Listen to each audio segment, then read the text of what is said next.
Hi, everybody. I'm Roy Bahat. I run Bloomberg Beta, which is Bloomberg's VC firm. And if I can just ask our AV friends, there we go, set me up. So we started our firm 10 years ago, and we've invested exclusively in the future of work since then. And so today, one of the things I want to talk about is that as AI has become central to our work, which obviously it has, how do we tell, as people considering building or introducing AI, the kinds of AI that are helpful for work apart from the kinds that are harmful for work? Because I think there's a way to do this instead of generalizing that all AI is the same thing. So I'll just say we've been at this for a long time. We were the first VC firm to say that we wanted to invest in AI. And over my objection at the time, it was 2014, and I just thought it was too early. I thought we were looking at science fiction, and I was dead wrong. Somebody who worked for me found 2,000 AI companies as early as 2014, and we've been looking at them since then. And so we've seen the arc and some of the history. And if you look at the history of introduction of technology, and we've heard some about it today, definitely rhymes with this current moment. So between the world wars, we obviously had the introduction of a lot of industrial technology, and businesses faced many of the same questions that they do today. What would the effect be on work? What should our strategy be as companies? But that technology was quite different from modern AI in the sense that it was a thing you would only go and see at work. It wasn't something that you would see at home. And when people see technology at home, it has a profoundly different effect, or when they see it in their personal lives, which is that it can cause panic. And so one of my favorite examples is the pinball machine, which I'm sure folks know. But when the pinball machine was first introduced, there was a widespread sense that it was really bad for society. This picture here is of New York City cops who are called by the mayor of New York to smash pinball machines because they were so bad. And so AI takes these two elements. It takes work effects on companies and a panic among the general public and unites them. And the truth is, we've also seen that before. So we saw that with the internet. And if you remember, I'm old enough to remember the early introduction of the internet in the late 90s. There was a lot of prognostication and worrying, a lot like now. And no surprise, if you look at today, what is happening with AI, yes, we have a lot of the same things. We have ChatGPT for dummies. And it feels often like everything, everywhere, all at once. For those of us even who are building in this space and have been here for a long time, it's pretty confusing.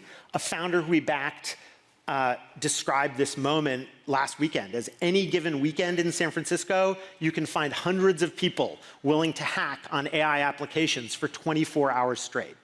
And so, like the early internet, there's a window to act. And I remember in the early internet, people said, oh, the startups will all win. Or no, the startups have no chance, they're all phony. And people are saying similar things about AI now, and the reality is both were right and both were wrong. Because some of the successful companies of the internet were the incumbents who figured it out. Some of the successful companies were obviously the startups. And so we have precisely that moment right now. And I think that the companies, the organizations that figure out what to do are not only going to survive, they're going to thrive. And so how do you prepare to do that? Well, some of it starts with building some intuition.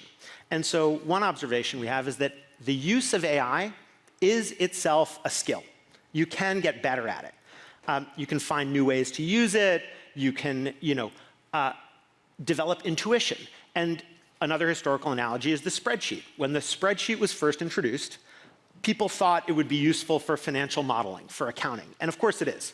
But it took years of experimentation, of people playing away to realize that you could use a spreadsheet to project plan, make a list, come up with a seating chart for a big event that you might be hosting.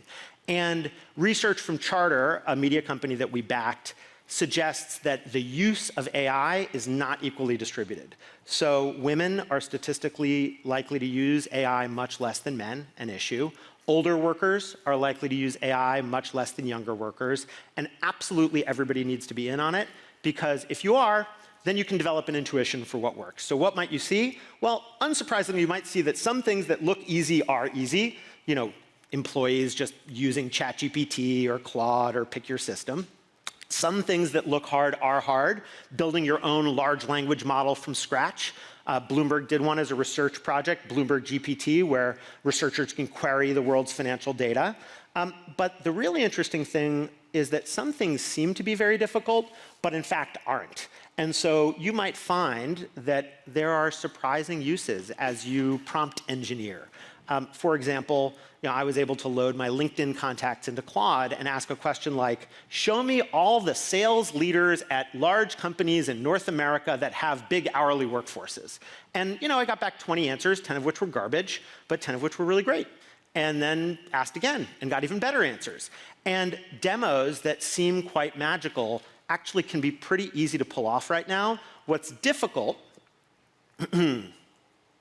is finding the last way to something accurate enough that a customer can use. That turns out to be really hard. And so picking and choosing where you want to do that matters. And so I'll just give a simple framework for how to think about the kinds of AI that have different effects on work and therefore different effects on companies. So I'm going to oversimplify and give you 3 analogies for AI applications. Or I'll fight with this clicker until it gives me, there we go. Looms, slide rules, and cranes. So each of these is a kind of AI application that I think has a profoundly different effect. A loom, if I can get the next slide, is designed to replace a person. The same way the Luddites fought against the original introduction of the spinning loom. A slide rule, if, like me, you're old enough to remember, assists a person in making a calculation. It speeds you up, allows you to be more accurate, make fewer mistakes. And sometimes when we talk about AI, there's this discussion about replacing AI technologies versus augmenting AI technologies. And when we think about augmenting, sometimes we think about speeding up. But there's a third kind that's a more profound kind of augmentation, which is the crane. So you think about a crane, and what does a crane do? A crane allows a human being to do something that, but for the existence of that crane, they would not be able to do. There is no amount of time that a human being can spend to lift a steel beam 5 stories into the air. And so if you think about some of the AI applications that are in a way most profound, they do things like translate from one language into another, index millions of web pages to figure out what you're going to click on next, discover a new drug, a new molecule that can be used as medicine, help you write an unbiased performance review, something a company we invested in does, Textio. My favorite example is an artificial intelligence that can predict which large ferocious animal will beat another. And so a great hippo versus a great white shark, hippo versus a great white shark, turns out the hippo would win. You might not know that without AI. You don't want to try that out in real life. And so the looms are technologies that replace what a human being does. The slide rules are technologies that augment by speeding somebody up.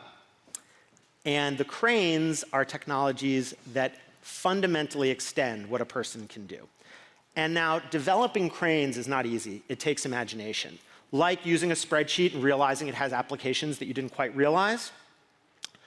An introduction of a technology takes a minute for people to develop their imagination. And so, if we can go back to the previous slide, please. The television ad, when it was first introduced, often was just a radio ad read aloud. It took a long time before people realized that actually what you ought to do is have a movie that was just a little movie that could advertise something. And in much the same way, if we can advance to the next slide, as I said, using AI as a skill, but it's not just that using it as a skill, it's that imagination is a skill. And so if you are a large company right now, figuring out how to get your organization to be imaginative, or a startup, is something you need to spend time and effort to be able to do. And that depends on what your strategy is, and so I'll just close with a few quick examples on that. Let's say your strategy is just to convince your employees that you're in fact innovative. Well, in that case, there's a pretty easy thing to do, which is buy them all access to the AI technologies. Buy them all ChatGPT. For the price of one, I used to be a highly priced management consultant. For the price of one highly priced management consultant, you could probably buy 1,000 employees access to ChatGPT for a year. You might want to placate your investors. I'm sometimes one of those investors. In which case, then there's another very simple strategy, which is take something you're already doing, that has some prediction. Maybe it runs a little linear regression or something like that, and add the 2 letters AI to the end of it, and resell it because people will be fine with that. And the hardest ones are delivering real business value. It's something we think about deeply, and we're all still at the beginning of figuring this out. And so if we can just move to the last slide, please. No, you can skip through all these now.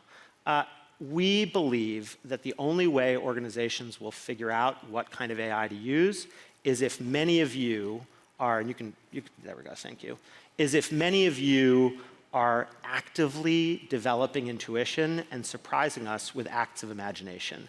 This is at the very beginning of this process. Every speaker who's come up here is an expert, and none of us knows what's about to unfold. And so if you'd like to figure it out, we're easy to find. And thank you for allowing us to explain looms, slide rules, and cranes, because that model, while oversimplified, might help you see some of the most profound implications of AI.